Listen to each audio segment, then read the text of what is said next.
Shalom, sahabat Lectio Divina yang dikasihi Tuhan Yesus Kristus. Selamat hari Minggu, selamat beribadah. Pada hari ini, judul renungan kita adalah Doing Right When Done Wrong. Melakukan hal benar pada waktu kita sudah gagal atau bersalah.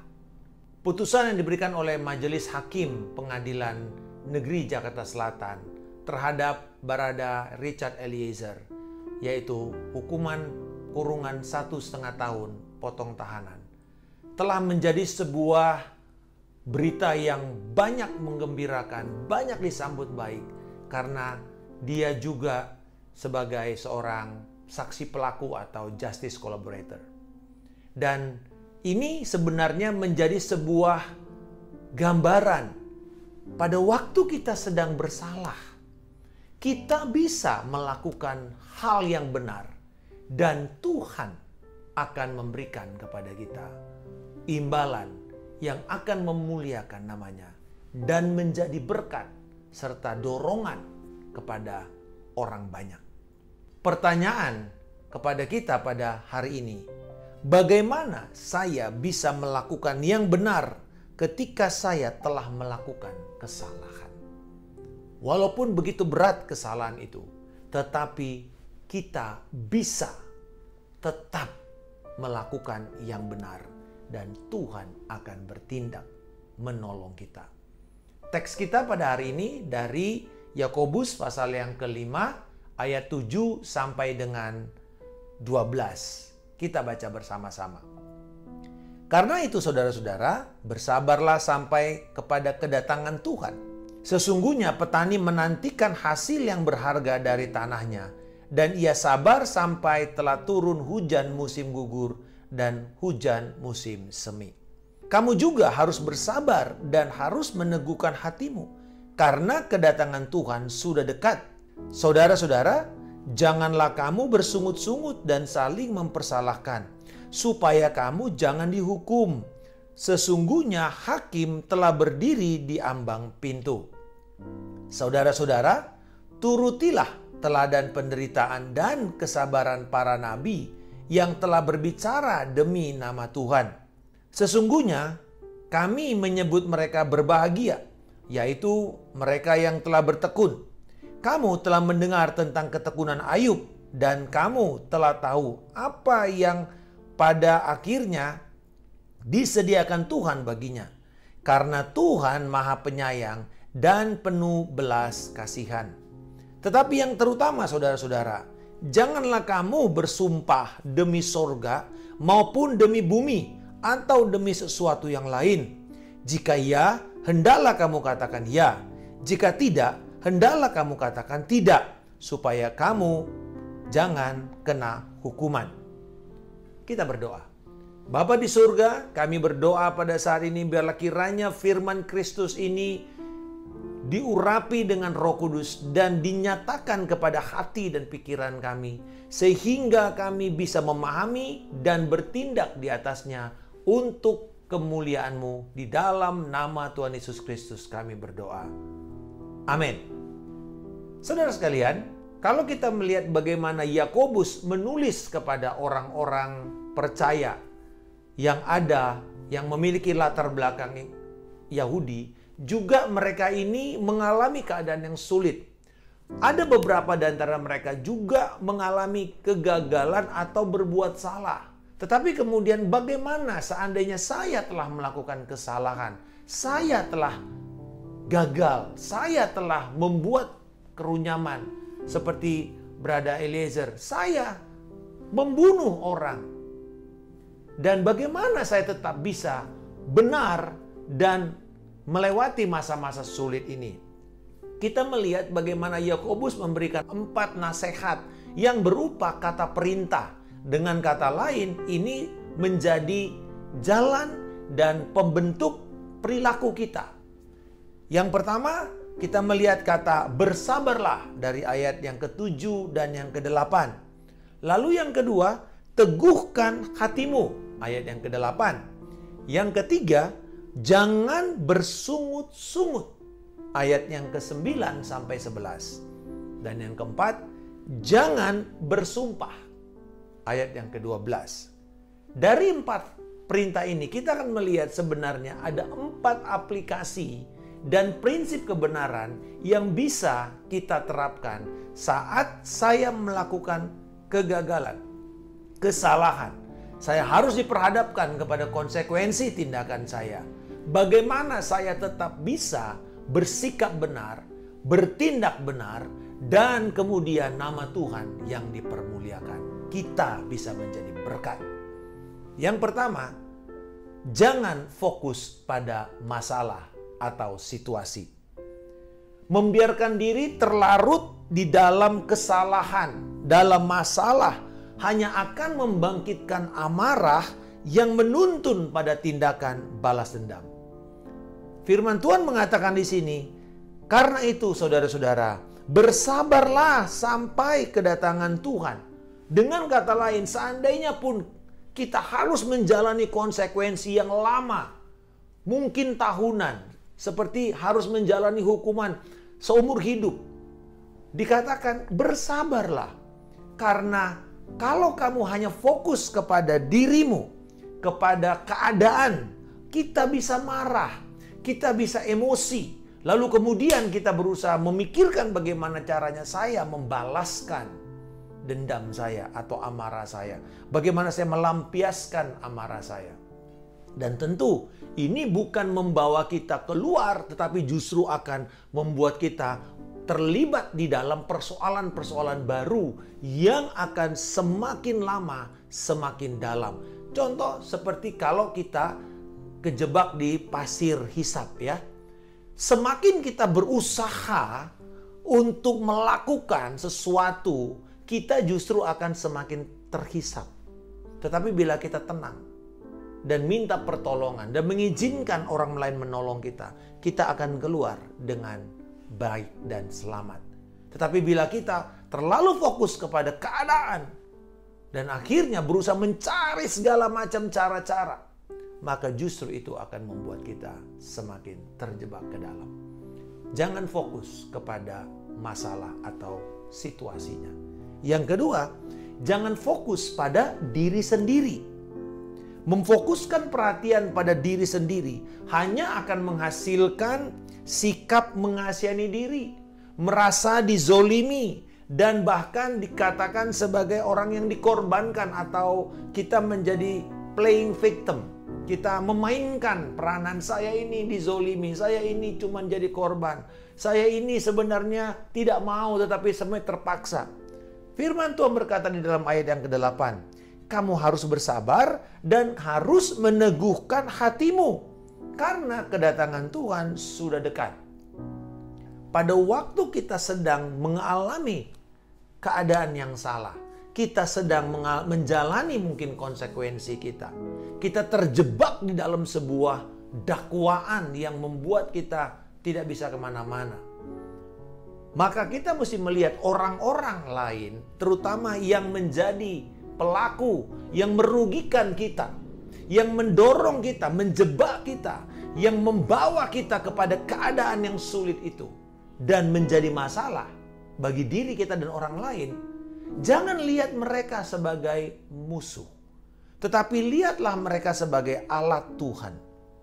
Marilah kita terapkan apa yang dikatakan oleh Yusuf. Ini yang saya sebut sebagai Joseph Principles. Prinsip Yusuf. Ketika kita melihat kondisi yang sulit, kita tidak fokus pada diri kita, tetapi mengizinkan Tuhan menolong kita melewatinya dan mencapai tujuan pengudusan dalam hidup kita. Keadaan sulit atau orang yang bahkan berniat jahat, berbuat jahat kepada kita, menyakiti kita, justru harus kita lihat sebagai cara Tuhan untuk menguduskan kita. Apakah sengaja Tuhan melakukan itu? Tidak. Tetapi biar izinkan Tuhan bekerja dan menolong kita melewati keadaan itu.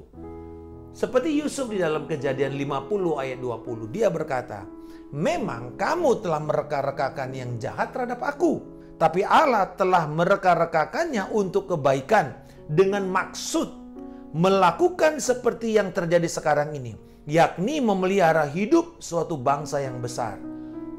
Ketika Yusuf didatangi oleh keluarganya, oleh saudara-saudaranya yang menjebloskan dia ke sumur, yang menjual dia, yang melaporkan kepada orang tuanya bahwa dia mati, dan membuat Yusuf selama 17 tahun di Mesir mengalami kesulitan-kesulitan hebat, dakwaan palsu, ancaman mati, dipenjara, dilupakan. Tetapi apa yang dia katakan ketika saudara-saudaranya datang dan mereka bersalah, tetapi respons Yusuf justru luar biasa. Dia bukan mengatakan ini waktu di mana saya akan membalaskan dendam saya. Tidak. Tetapi dia menguatkan hatinya, lalu dia melihat perspektif yang benar, yaitu Allah. Jadi perspektif kita bukan kepada diri kita, bukan kepada orang yang menyakiti kita, tetapi Allah.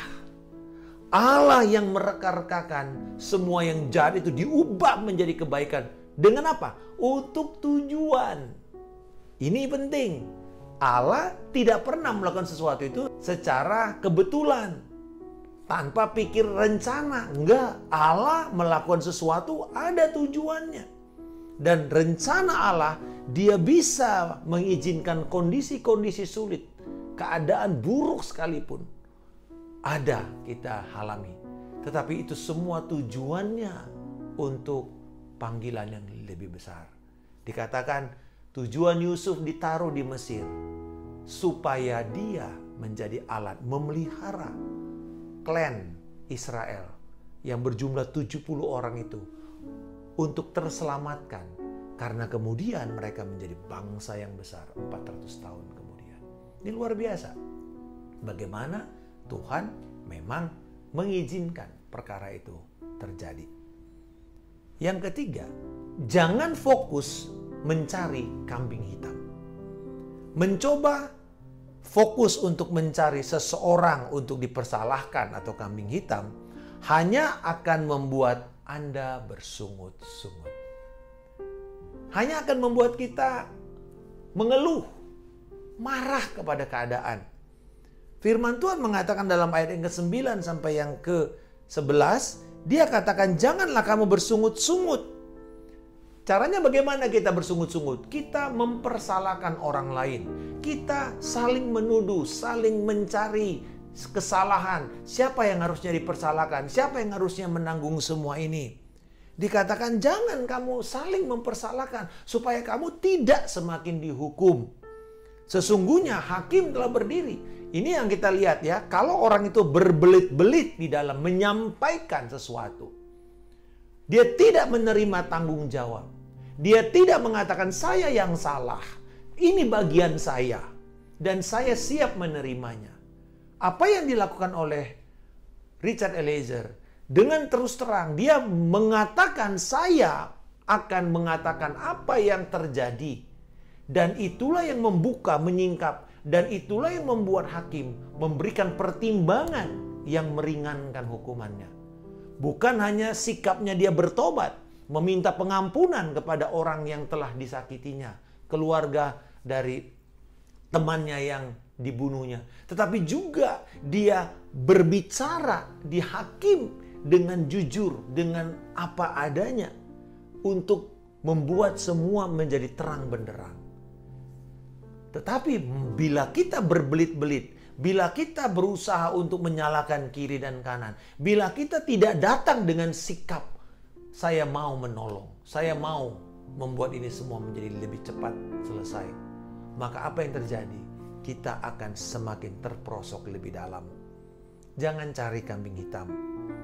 Bahkan dikatakan, kalaupun kita harus melewati masa sulit itu, dikatakan, turutilah teladan penderitaan, kesabaran para nabi. Kita tahu di dalam perjanjian lama, para nabi itu yang berbicara atas nama Tuhan pun tetap mengalami aniaya.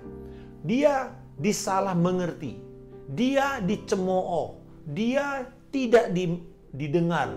Bahkan raja berusaha untuk membunuh beberapa nabi-nabi karena perkataannya menyinggung kesombongan raja, menyinggung dosa raja. Tetapi seperti Yohanes Pembaptis, dia rela kehilangan kepalanya, tetapi dia terus memberitakan apa yang harusnya didengar oleh Herodes tentang dosa yang dia lakukan.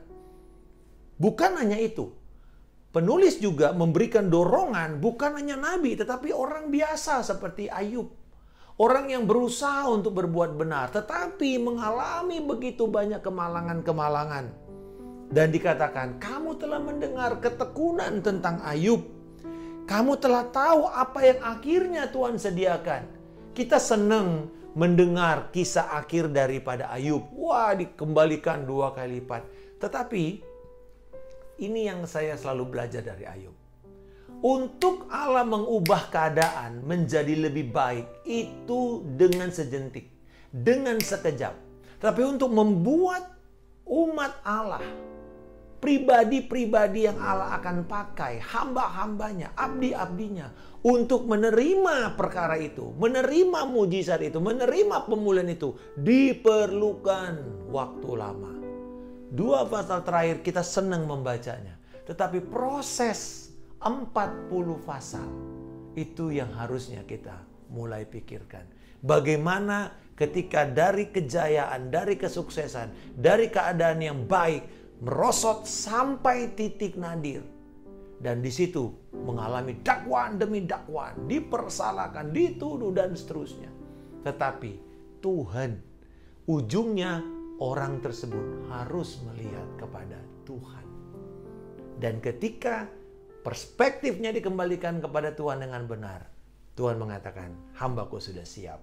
Maka dia memberikan apa yang menjadi imbalan kepada Ayub. Jadi jangan cuma fokus ke dia dapat berkat. Bagaimana proses dia menerimanya.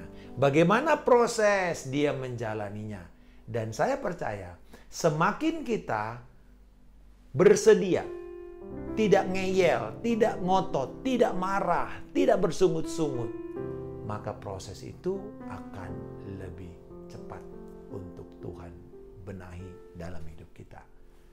Marilah kita datang dengan kerelaan. Seperti penjunan dan bejana itu. Si bejana tidak punya hak, saya harus dibagaimanakan. Itu adalah kehendak dari si penjunan. Mari kita izinkan Tuhan. Dan semakin Tuhan kita izinkan, semakin indah hasilnya. Walaupun kita sudah dibolak-balik, masih lagi lewat proses berikutnya, dibakar. Masih lagi lewat proses dihaluskan. Masih lewat proses kita dicat. Walaupun sudah indah, belum dipamerkan, masih disimpan dan dikeluarkan pada waktunya. Tetapi ketika itu keluar pada waktunya, kuncinya, sahabat sekalian, pada waktunya. Maka kemudian dikatakan oleh pengkhotbah, segala sesuatu menjadi indah pada waktunya. Waktu apa? Waktunya Tuhan, bukan waktunya kita. Jadi bagaimana kita mengatasi sungut-sungut dan keluh kesah? Lihatlah orang lain sebagai alat Tuhan untuk membentuk Kristus di dalam batin Anda. Mereka yang ada di sekitar Anda dapat menjadi alat Tuhan untuk membentuk ketekunan dan daya tahan ilahi. Kemudian juga kita tidak boleh menghakimi, melecehkan orang-orang yang ada di sekeliling kita dengan roh sungut-sungut, dengan kepahitan kita. Tapi marilah kita melihat orang-orang ini. Kadang-kadang mereka ngomong itu tidak mikir apa yang perasaan daripada yang menerimanya. Contoh, dalam kondisi seperti ini Anda dihujat bukan saja oleh orang yang Anda kenal, tapi juga mungkin Anda yang tidak kenal, bahkan oleh netizen. Netizen ini kadang-kadang lebih mengerikan. Tetapi Alkitab berkata, izinkanlah mereka semua itu kita pakai untuk membentuk Kristus. Rasul Paulus selalu mengatakan keadaan ini membuat aku akan sakit bersalin lagi untuk melahirkan Kristus kepada kamu. Bagaimana kita semakin lama semakin diubah menjadi serupa dengan gambaran anaknya Yesus Kristus. Itu keinginan Tuhan. Bagaimana Kristus dinyatakan dalam hidup kita. Mari kita tidak berfokus kepada keadaan, tidak berfokus kepada diri kita, atau mencari kambing hitam. Dan yang kemudian, jangan fokus pada masa sekarang. Dikatakan, tetapi yang terutama saudara-saudara, janganlah kamu bersumpah demi sorga, maupun demi bumi, atau demi sesuatu yang lain. Jika ya, hendaklah kamu katakan ya. Jika tidak, hendaklah kamu katakan tidak, supaya kamu jangan kena hukuman.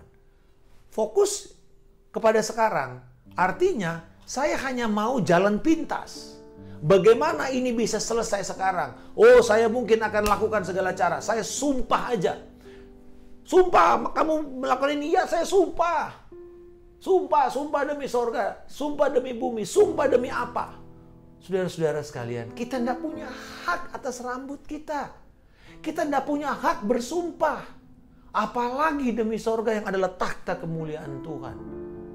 Kita tidak boleh memakai dan menggunakan nama Tuhan sembarangan. Bersumpah di sini artinya karena dia fokusnya bagaimana saya beres, saya lepas secepat mungkin. Saya tidak mau melewati proses. Sehingga apapun saya halalkan. Jangan menghalalkan segala cara. Tetapi ingat, apa yang kita lakukan sekarang ini, bila itu benar, itu akan mengamankan masa depan kita. Bayangkan keputusan kita ini akan mempengaruhi keluarga kita, keturunan kita, nama baik kita untuk seterusnya.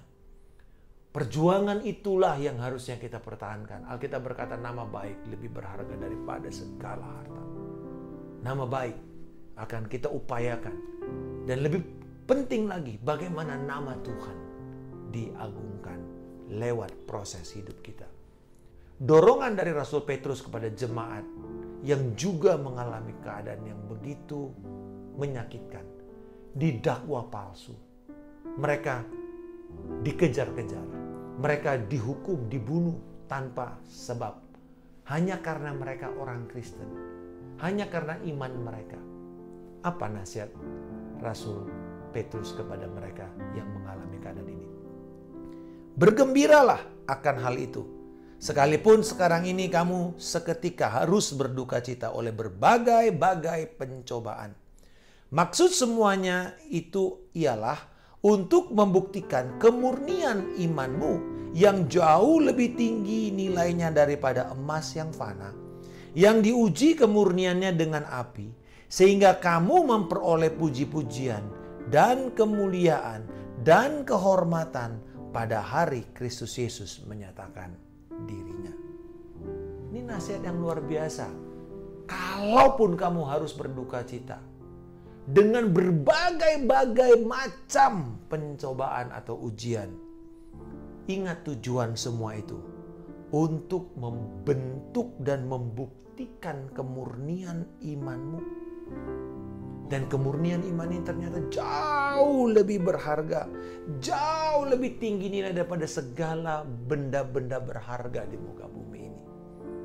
Emas yang fana, bahkan yang sudah diuji kemurniannya dalam api.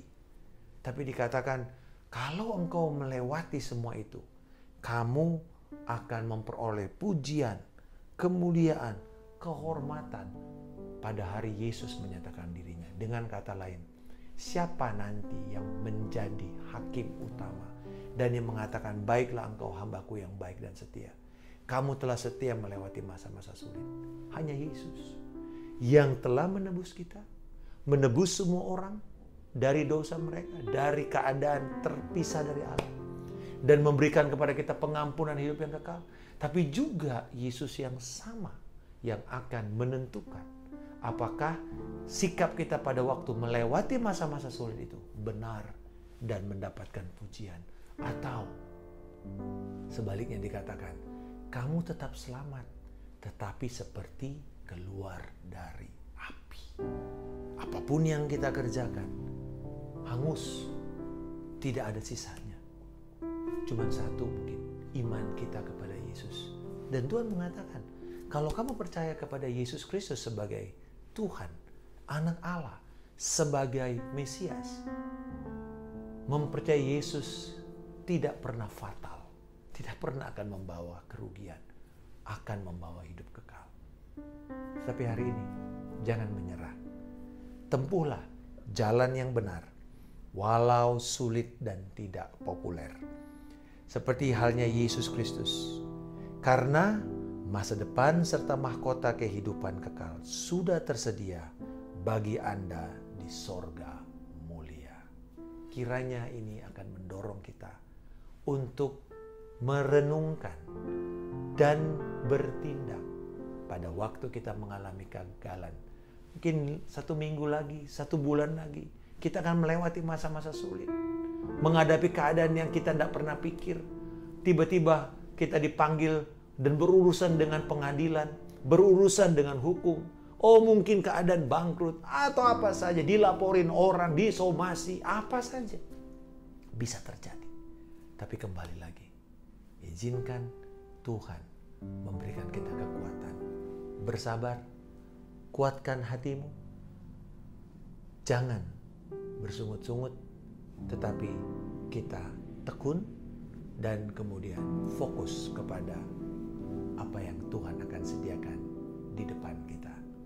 Hari depan yang penuh dengan pengharapan. Bapa di surga, terima kasih untuk pembelajaran hari ini. Dan kami bersyukur kepada orang yang melakukan yang benar. Tuhan, Engkau setia untuk menjawab dan mengupahi mereka. Memberikan imbalan yang mulia dan memuliakan nama-Mu di bumi dan di surga. Biarlah kiranya ini akan memberikan kepada kami semangat baru untuk percaya di dalam Tuhan tidak ada yang sia-sia. Iman kami tidak akan pernah fatal di dalam Kristus Yesus. Dalam nama Tuhan Yesus Kristus kami telah berdoa dan mengucap syukur. Haleluya. Amin. Immanuel, salam kemenangan. Saya Pendeta Markus Simanjuntak.